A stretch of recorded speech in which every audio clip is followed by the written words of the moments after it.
भाई नूं मसला बन गया भी कैंसर का। असी PKLI हॉस्पिटल लाहौर उतों असी इलाज करवा रहे हैं। तो पहले भी असी मदद मंगी सी इस अदारे को, तो मेरी मदद की गई सी। मेरे वाला साहब भी नहीं है इस टाइम। असी बहुत ज़्यादा परेशान हाँ। 6 महीने तो मेरे भाई बीमार ने। यकीन मनो कि यह मेडिसन है मेरे को अज 3 तो 4 दिन हो गए, असी ये भी नहीं लै सके।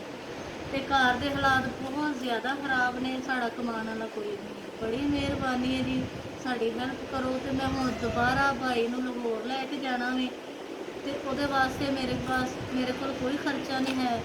उस तो बाद ब्लड लगवा रहे हैं। ब्लड के जिथे असी हॉस्पिटल अपने जिथे साड़ी रहायश है चक झुंबरा फैसलाबाद डिवीजन से 1500 रुपया खर्चा है ब्लड लगवाने का। तो मेरे को कोई मेरी मदद नहीं कर रहा।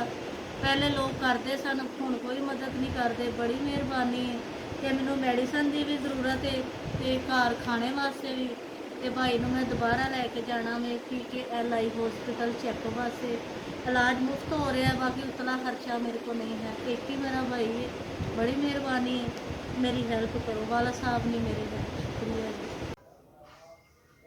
अस्सलाम वालेकुम। बड़ा बड़ा शुक्रिया, मेहरबानी थोड़ी। अल्लाह तुहानू जिंदगी तंदुरुस्ती दे। थोड़े पैसे मैनू मिले ने, इन्होंने पैसों नाल मैं अपने भाई की दवाई लवांगी। कैंसर का वो मरीज़ है। तो शाम के वक्त अल्लाह पाक थोड़े बच्चों की खैर रखे, तो मालक तुहानू जिंदगी तंदुरुस्ती दे। बड़ी मेहरबानी जी।